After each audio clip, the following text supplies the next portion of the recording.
This Torah class is brought to you by TorahAnytime.com. First of all, we'd like to thank TorahAnytime.com for their hard work and all of their efforts. B'ez Hashem, they should continue to grow and to succeed in all of their endeavors. Amen ve'amen. It says in the Torah, in this week's Parashat, in the very beginning, Im Bechukotai telechu, ve'et mitzvotai tishmeru va'asitem otam.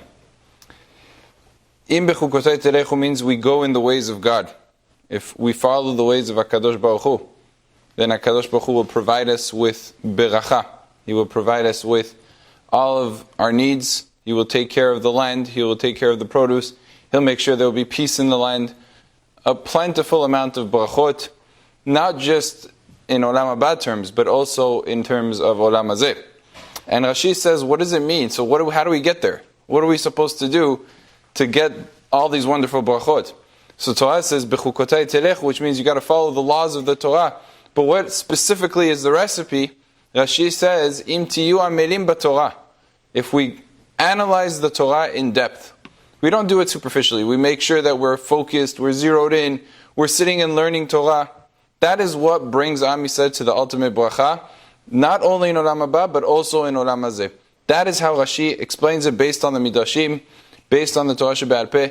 We understand that what it means to follow the ways of God is not just doing the mitzvot by rote. It is specifically talking about learning Torah, and it is learning Torah in the depth of the learning of the Torah. In regards to this, Rabbi Ezra Atiyah brings a story that's brought down in the Otzar Midrashim by Rav Kahana. Rav Kahana had one son, and his son, his name was Salik. He grew up into a little child, 5 years old. Ben Chamesh Lamikra. It's time to take him to school, to get him a teacher, and to have him start learning Torah the way it's supposed to be done. And Rav Kahana was ready to go, about to take his son. Son, at age 5, has never left the house. He was always in the house, his mother was taking care of him, but this was a big moment in his life. Rav Kahana was about to leave the door, and his wife says, "You can't go. Where are you going? Why are you taking our son?" He says, "I'm taking him to learn Torah." She said, "You can't take him to learn Torah. It's not worth it for me or you to live if he leaves the house. What do we have to live for? This is our only son." Rav Kahana said, No, we have to take him to learn. There's nothing more important than the Torah. I know it's going to be tough, but that's life. It happens. Children grow up, they leave the house, and that's what it is. She said, No, I can't. You have to keep him here. I'm not going to let you take him out. So Rav Kahana saw that she was very steadfast in her way. I said, all right, no problem. Give me your ketuvah. I'm paying you your ketuvah, and tear it up. We're getting a divorce. She said, why should you get a divorce? What happened? What did I do to you that is wrong?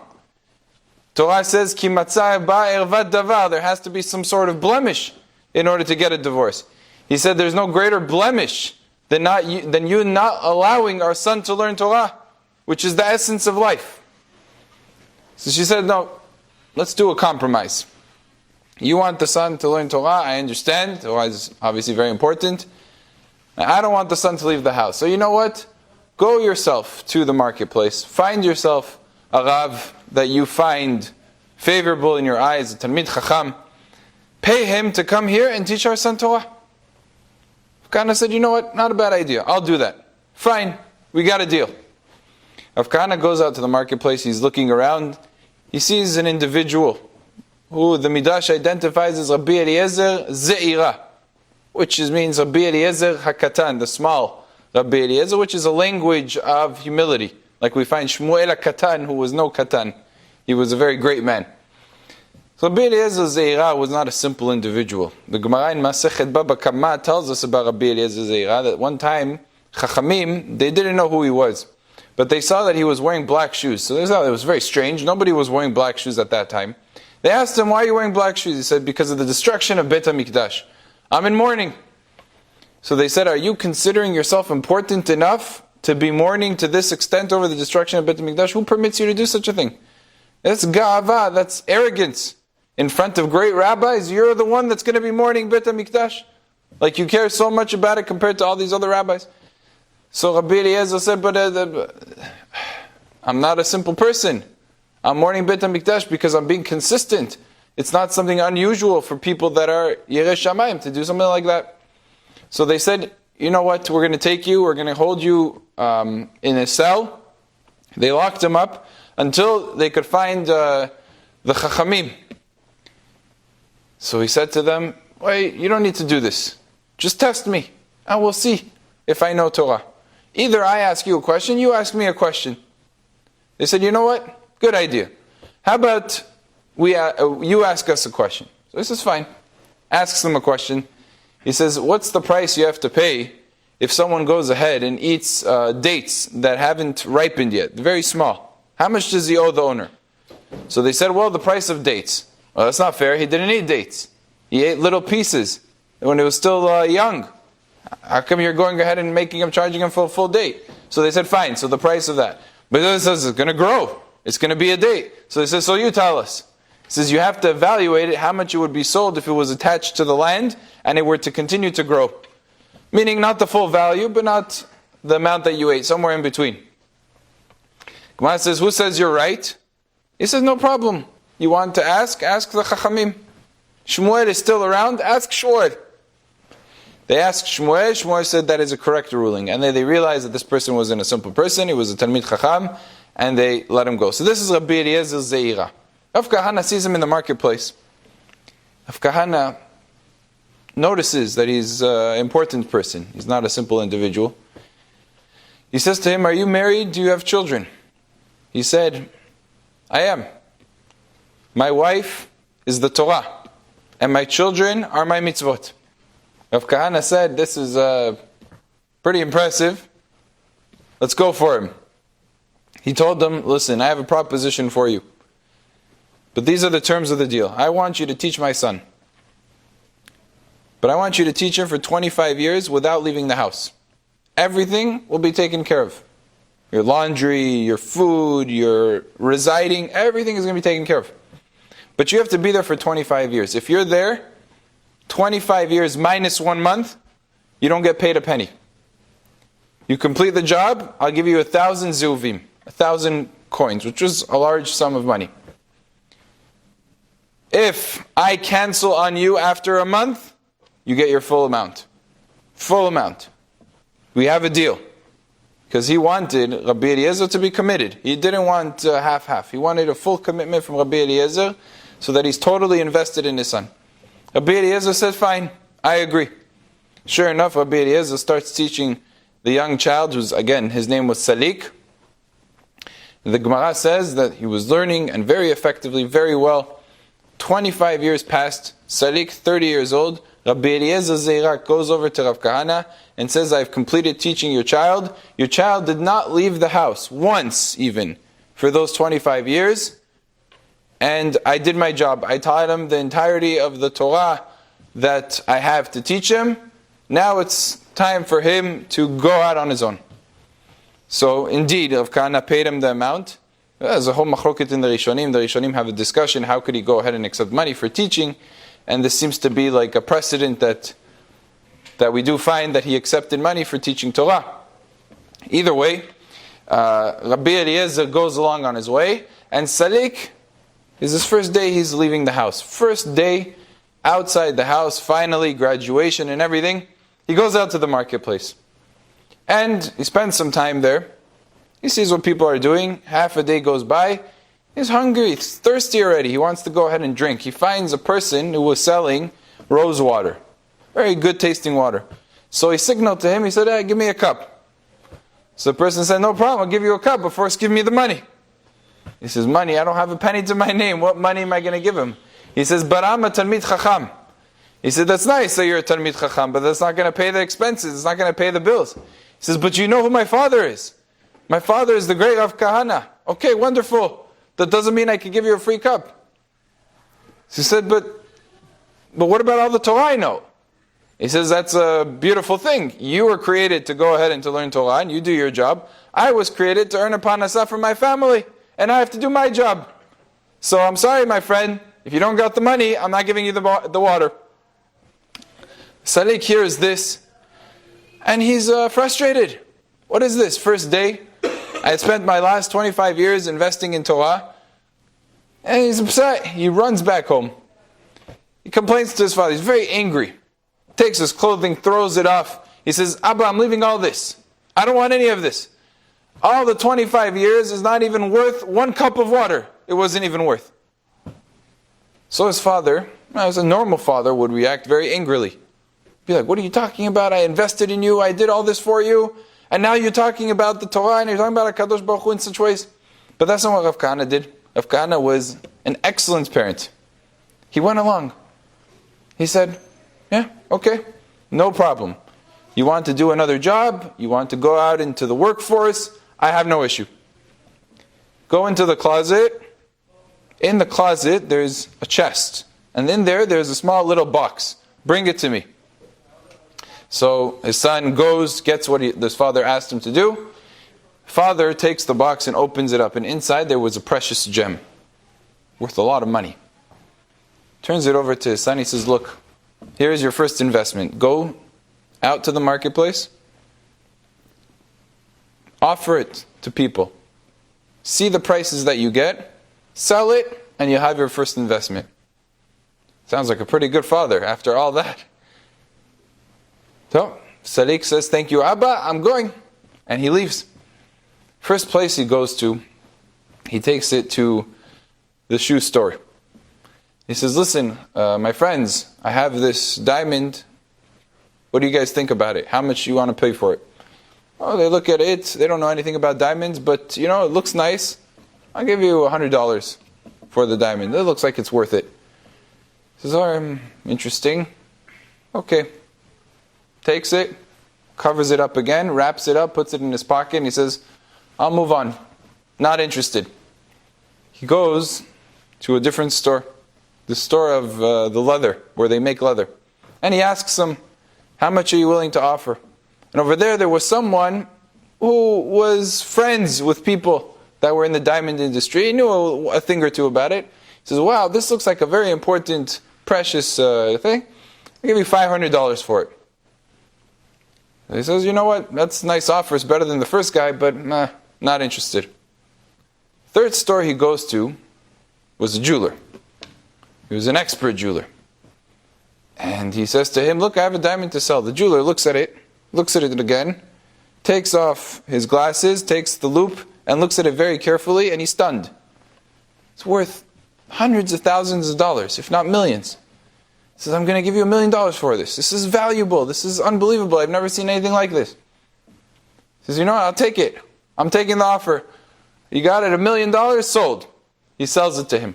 Comes back to his father and he says, Abba, you have no idea what happened today. I went to the first store. Guy offered me $100. I went to the second store. He offered me $500. I went to the jeweler. He offered me $1 million. So the father says to him, wow. And I assume you took the $1 million offer. Of course I took the offer. Let me ask you a question, says Rav Kahana to his son. Who's right? Is it worth $100? Is it worth $500? Or is it worth $1 million? He says, of course, it's worth $1 million, Abba. How come the first guy said 100 and the second guy said 500? Oh, Abba, I can explain that to you. It's very simple. The first person did not understand anything about jewelry, and he didn't value it for its proper value. Says exactly right. Rav Kahana turns to his son. If you want to understand the true value of something, you have to go to the experts in the field. If you don't go to the expert, they won't have. The regular folks are not going to have the appreciation. That person that sold you, or that didn't want to sell you the cup of water for your Torah, is a person that didn't know Torah. Doesn't have an appreciation and a value for Torah. That's the equivalent of going to a shoe store and trying to buy or sell your diamonds over there. If you want your Torah to be appreciated, you got to go to the people that are learning Torah. People that worked on the Torah. There your Torah will be appreciated. There it will be valued and respected. So where should I go, Abba? Says Salik. Rav Kahana takes him to the Beit HaMikdash. And in the Beit HaMikdash, on that very day, there was an individual that came with an animal to be slaughtered. It was a sheep. They were going to slaughter the animal, and they noticed that the sheep resembled a dog. It looked like a sheep, and it looked like a dog. And they said, what is this? Is this a sheep or is this a dog? They couldn't decide, kasher or taref, could we eat this, could we not eat it? The Chachamim, there were 400 Rabbanim there, no one knew the halacha. They were all bisafik, they weren't sure. Safik deoraita lechuma, that's it, we can't eat it. Salik was there that day. He said, Rabotai, I will answer this question. He says, first of all, you got to go ahead and put it in a situation that's distressing. And hear it cry out. If it cries out like a sheep, it's kasher. If it cries out like a dog, then it's tarif.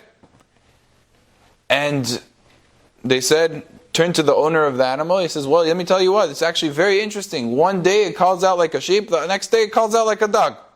So they said, so then we back to square one. We don't know the answer. In this conversation, the Gemara goes on and on and on, different proofs and different indications, and each one was unclear. And finally, Salik turns to the Chachamim and says like this, Rabotai, I have the answer for you guys. Slaughter the animal. Cook it. Roast it on the fire. Bring a sheep, bring a dog. Slaughter them too. See if it cooks in the specific way, and he described it to them, just like the sheep, then it's kasher. But if it cooks in the way like the dog, then it's tarif. Sure enough, they did it, and they saw that it went ahead and cooked like the sheep, and they concluded that this animal is indeed kasher, because it has the simanim, it has the Torah rules, even though it looks like a dog.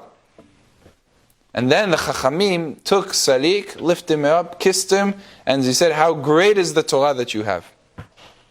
There, his Torah was appreciated. When he took the Torah out to the marketplace, it wasn't necessarily appreciated. People that don't understand or value the Torah, how are they going to appreciate it in others? In Bechukotai telechu, this mitzvah that we have to be amel b'Torah, how do we accomplish the toil in the Torah? How do we ourselves work on appreciating and valuing that Torah that HaKadosh Baruch Hu gave us? And I believe the answer lies in a story that Rabbi Meir Simcha Midavinsk, Baal HaOr Sameach, great rabbi, once had. And there was what happened was, he had a chavuta. He used to learn with somebody. Also a big Talmid Chacham. Now we know the Or Sameach was a mind that's beyond understanding. He's a genius of Torah. And one time they were learning a sugya, a different concept in the Gemara, and they got stuck on a Tosafot. Difficult one. They didn't have an answer for it. Couldn't figure it out. Couldn't break through.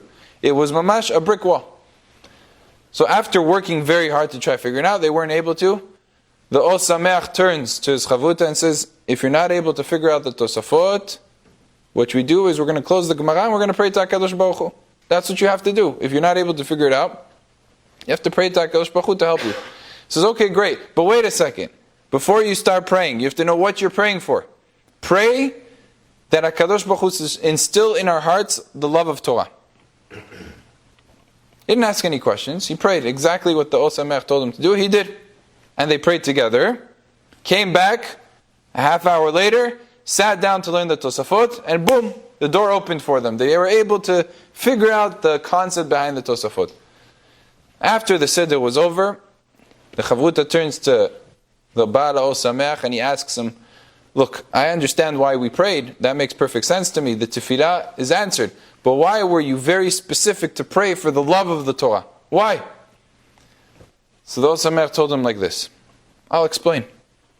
Imagine you had a mother who had a little infant, small little child. And one day she had to go out, parent-teacher conference, she had to do shopping, whatever. Couldn't bring her son with her. So she left her by the neighbor. And the neighbor was taking care. After a few hours, the mother comes back and she hears crying, very loud. She realizes it's her own infant son. She comes running into the house. She says, what happened? Why is he crying? So the neighbor says, I tried everything. Nothing has been working. I have no idea why he's crying. I keep rocking him. I try to give him a bottle. I try to give him a pacifier. Nothing's working. The mother takes him for 2-3 minutes, figures out what the problem is, and the child stops crying. How come the mother figured it out and the neighbor couldn't figure it out? So says the Or Sameach, very simple. The neighbor was a separate entity from the baby, trying to figure it out from the outside. And it's not always so easy to figure things out from the outside. You try this solution, you try that solution. It might work, it might not work, but it's a very intellectual pursuit. The mother is very different. When the child is crying, it's like a limb of her body that's crying. The immense love that she has for the child connects it to her. It's not a matter of an external problem trying to be solved. It's a problem that exists in me that I have to go ahead and figure out. That love creates an attachment. And through that, the problem is easily solved. Because it can be discovered much more easily. When a person has a love for the Torah, he can begin trying to reach the depths of the Torah. Without that, it's just an intellectual pursuit. One day he'll come, the next day he won't come. He's not invested. It's a problem that's foreign to him. Maybe he'll come one day to solve it, maybe he won't. Maybe he'll feel like working hard today, and tomorrow he won't feel like working hard, so he won't be Amir B'Torah. But if there's a love to the Torah, if we instill in our hearts this deep bond to the Torah, that it becomes part of us, then we can begin to appreciate what it means, the Torah. What does the Kadosh Baruch Hu want from us, and why is this thing so enjoyable? So hard to understand. From the outside, it doesn't make any sense. These guys are learning, they're sitting there, they're just arguing about some case that doesn't have anything to do with my life. What are they arguing? Why are they having so much enjoyment from it? That's when you're on the outside. When it's in your heart, when it's part of your body, when a question on the Tosfot is a question that is like a dagger in the heart that you're trying to take out and figure out. It's a whole different picture. When you're able to put it all together and work so hard and toil to get to the depth and finally get that level of clarity that you weren't able to have. It's like you just gave birth to a child. It's a whole different feeling. Because it's not from the outside, it's from within. And that is the beauty of the Torah. That is how we have to reach the depth of the Torah. That's the first element that the Parashat teaches us that we have to appreciate. But it's more than that. It's more than that, Rabotai. We have to appreciate another element. That is the love that HaKadosh Baruch Hu has for Am Yisrael. It's something that is easily overlooked. A lot of times in life, we just go through day in, day out, without stopping and paying attention carefully. And these are really the moments when we have a discussion about what the parasha is about and what HaKadosh Baruch Hu wants. This is the time, and I want to give you a little bit of a depiction based on the Yalkut Shimoni. The Yalkut Shimoni says an explanation, beautiful explanation, in Pshat and Rashi. Very strange Rashi at first glance. The Pasuk says, V'natati gishmechem be'itam. If we keep the Torah and the mitzvot, HaKadosh Baruch Hu will provide the rain. Be'itam means at their correct time. Now, if I was explaining the Pasuk, I would have said, okay, correct time means when we need it. HaKadosh Baruch Hu won't bring the rain in the summer. He won't bring the rain in a time where we're not growing anything, or in a location we're not growing. Be'itam. When we need the rain, HaKadosh Baruch Hu will bring it. But that's not what Rashi explains. If you look at Rashi, it says something interesting. HaKadosh Baruch Hu will bring the rain when people aren't on the roads. Like when? Friday night. What is Rashi telling us over here? Be'itam means when people are not on the roads. Be'itam means when the season of the rains are. Ba'al HaTurim asks this question. The Yalkut Shimoni gives a beautiful answer. He says, based on the Gemara in Masechet Ta'anit, the Gemara there talks about Rabbi Chanina ben Dosa. One time he was walking, and he was going far journey. As approaching closer and closer, a few hours away from his house, he saw that it started drizzling, and the drizzle became like a downpour of rain. He says to HaKadosh Baruch Hu, Kol ha'olam b'simcha v'chanina b'tza'ar. Everybody else might be happy that it's raining, but I'm in pain because I have to walk in the rain now for the next 2 hours. And indeed, HaKadosh Baruch Hu heard the tefillah of Rabbi Chanina ben Dosa. He stopped the rain. He got home. After it stopped raining, got home. He says, Rabbi Chanina might be happy, but Kol ha'olam b'tzar. Now everybody else is sad. HaKadosh Baruch Hu, please bring the rain. And HaKadosh Baruch Hu made it rain for Rabbi Chanina. The Gemara there says, what is amazing about this story is not just that Rabbi Chanina's tefillah was answered. That's one level of pretty high piousness, that he has direct connection with HaKadosh Baruch Hu and his tefillah was immediately answered. But it's more so than that. We know that on Yom HaKippurim, there's a Kohen Gadol, and he is specifically in Kodesh HaKodeshim praying a tefillah.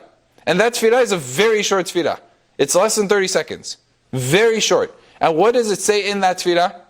HaKadosh Baruch Hu, please, make sure to not accept the tefillah of the Ovrei Drachim, of the people that are going on the road and traveling, that want the rain to stop. Because it's not good for the rest of everybody. The rest of Am Yisrael needs the rain. Don't listen to their tefillah.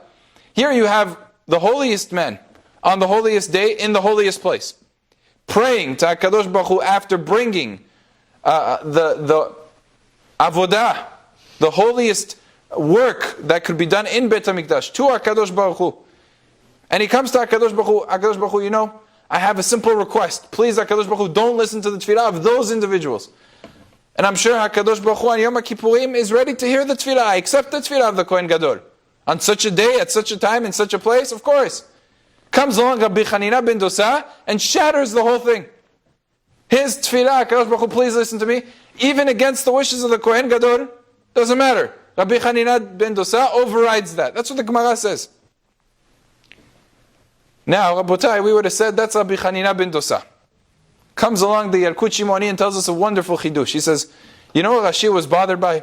Why did Rashi say that the rain will come at the night when people are not on the roads? Because HaKadosh Baruch Hu said, Im Bechukotai telechu, all of this, that the rain will be brought and everything will grow, is assuming that we go in the ways of HaKadosh Baruch Hu. Rashi was bothered by a question. If everybody's going on the ways of HaKadosh Baruch Hu and everybody's Amir B'Torah, guess what? Everybody's Rabbi Hanina ben Dosa. How are you ever going to be able to have rain?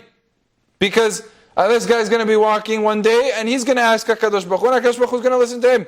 And the next day, Peroni is going to ask and he's going to be listened to by HaKadosh Baruch Hu. So when is it ever going to rain? Says Rashi, Natati gishmechem be'itam, I'll explain to you. In a night, Friday night, when people don't go out. People aren't traveling Friday night. That's when HaKadosh Baruch Hu is going to bring the rain. What is Rashi saying over here? It's so powerful. Every single Jew has the capacity to be like Rabbi Hanina ben Dosa, to change the weather patterns based on his own convenience. And HaKadosh Baruch Hu anticipates that, and expects that, and wants that from Am Yisrael. HaKadosh Baruch Hu is saying, please, there's nothing I desire more. Go ahead and be like Rabbi Hanina ben Dosa.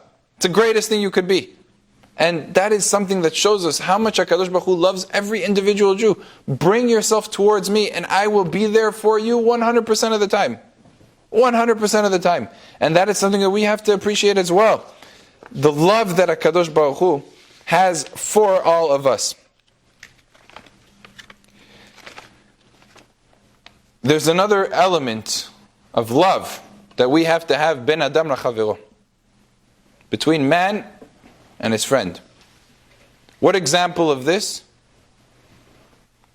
There was the Rav, Ohev Me'apta, Ohev Yisrael Me'apta. He went ahead, and one time he had in his house a guest. This guest was Chiloni. He was not religious. So he came along and he served him food. He gave him, didn't say a bracha rishona, didn't say bracha achona. And the Ohev Yisrael was not used to this. To him it was like, what is this? This is Esav HaRasha. He comes into my house, I serve him all this food, he doesn't make a bracha, he doesn't say Birkat HaMazon, he just walks out, and he felt angry, he felt upset. But he was, as his name indicates, Ohev Yisrael. On the one hand, he wanted to love every Jew. On the other hand, he couldn't lie to himself. He was upset. Until he came up with the Chidush. Pasuk says,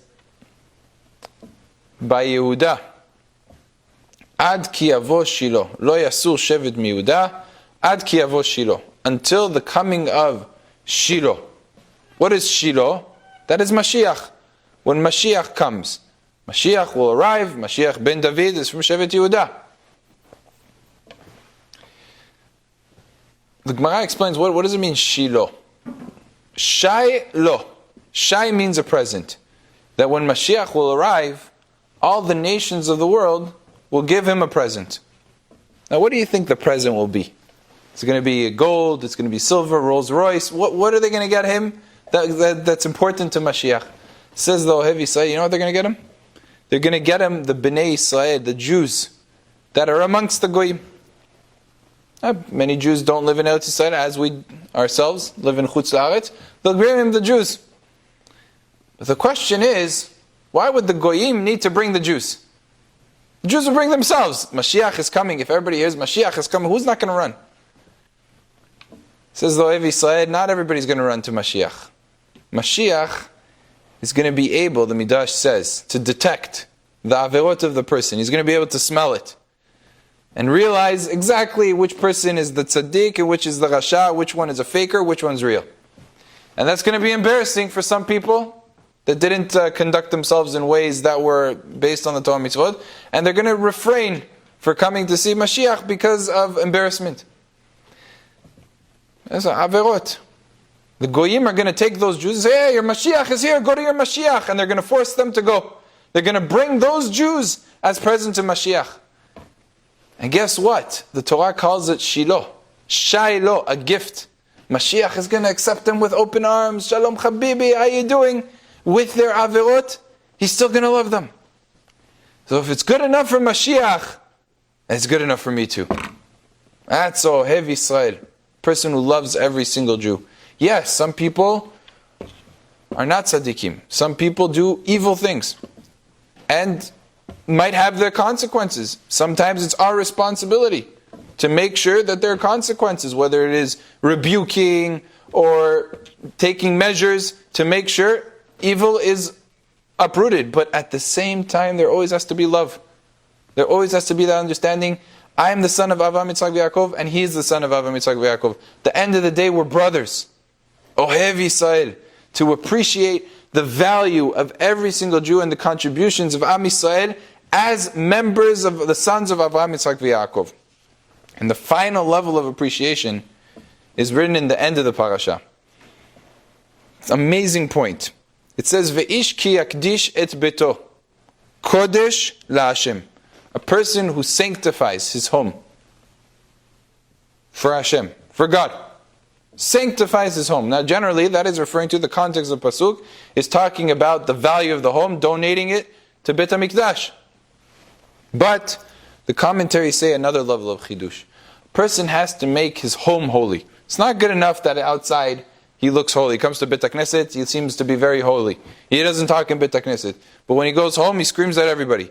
That's not ki yakdish et beto kodesh. Person has to be holy in his home.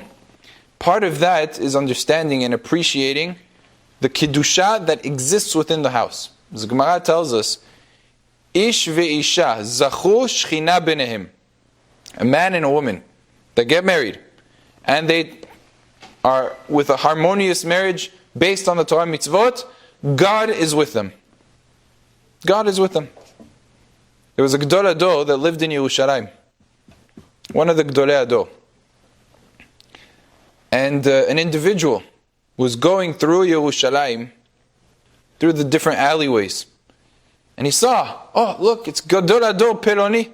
He sees him, and interestingly he notices, Gdol Ador has in his hand a pile of trash in a bag, taking it outside and throwing it in the dumpster. And he walks over to the Gdol Ador, and he turns to him and he says, Shalom Alecha Rabbi Umori. Shalom, how are you doing? My master and my teacher. So the Gdol Ador turns back to him and says, Shalom Alechem, but what Rabbi Umori? I don't even know you. I never taught you anything. What do you mean Rabbi Umori? He says, Kvod Harav might have not taught me anything up until this point, but now you have taught me something. You taught me that even a great person, it's not beneath his dignity to go ahead and take out the trash. He's also allowed to take out the trash. So the Gdol Ador turns to him and says, you needed me to teach you that? It's a Mishnah. Now, this other person was taken aback because he was a Talmid Chacham. He knew a lot of Mishnayot. He was an expert. He was thinking in his head, racking his brain. What is he talking about? Which Mishnah? So, after a few seconds of thought, the Gdol Ador said, I'll tell you the Mishnah. There's a Mishnah in Masechet Tamid that talks about the Beit HaMikdash. And it says that there would be 13 lotteries done on the Beit HaMikdash at any given day. And the first one was a lottery to see who is going to be Zocheh, merit a very important mitzvah called Terumat Addition. You know what that mitzvah is? It's to take the ashes that piled up from the Mizbeach and to remove them. The leftovers, to get rid of them. So if that is such a valuable mitzvah, the first procedure that you had to do lotteries because everybody wanted it. So it shows you the importance of what it is to take out the trash in your home. A Talmid Chacham hears this and he says, Kvod Harav, I don't get it. I don't get where you... This is a Gdol Hador, I understand. Kvod Harav, that's the Beit HaMikdash. What are you comparing? He says, you see, you are just making the exact mistake, and many like you make this mistake. You think that when the Chachamim tell us, Ish ve'isha zachu shchina benehem, that when the Torah says that when you have a harmonious marriage, that the Shekhinah resides with them, it doesn't mean it literally. It's not really that HaKadosh Baruch Hu, let me tell you, it's real. That is exactly what it is. A person's home is the Beit HaMikdash, and taking out the trash is being Motzi the Terumat edition. That is the vision that the Gdolei Hador had. Everything was sanctified. Every element was a mitzvah and it was holy. No less than other mitzvot. That is something that we have to remember. Ish ki yakdish et beto kodesh laHashem. We have to sanctify every single aspect of our lives. There's nothing that is demeaning. If the Gemara tells us that there's Shekhinah in the house, there's Shekhinah in the house. It is the Beit HaMikdash. And we have to treat it as such in any facet that we possibly can and appreciate that. Bezat Hashem bizocheh to be amel Torah and to get to the depths of the Torah and the understanding the Torah wants us to have and the appreciation. And Bezat Hashem bizocheh to the coming of Shiloh. Amen ve'amen. You've just experienced another Torah class brought to you by TorahAnytime.com.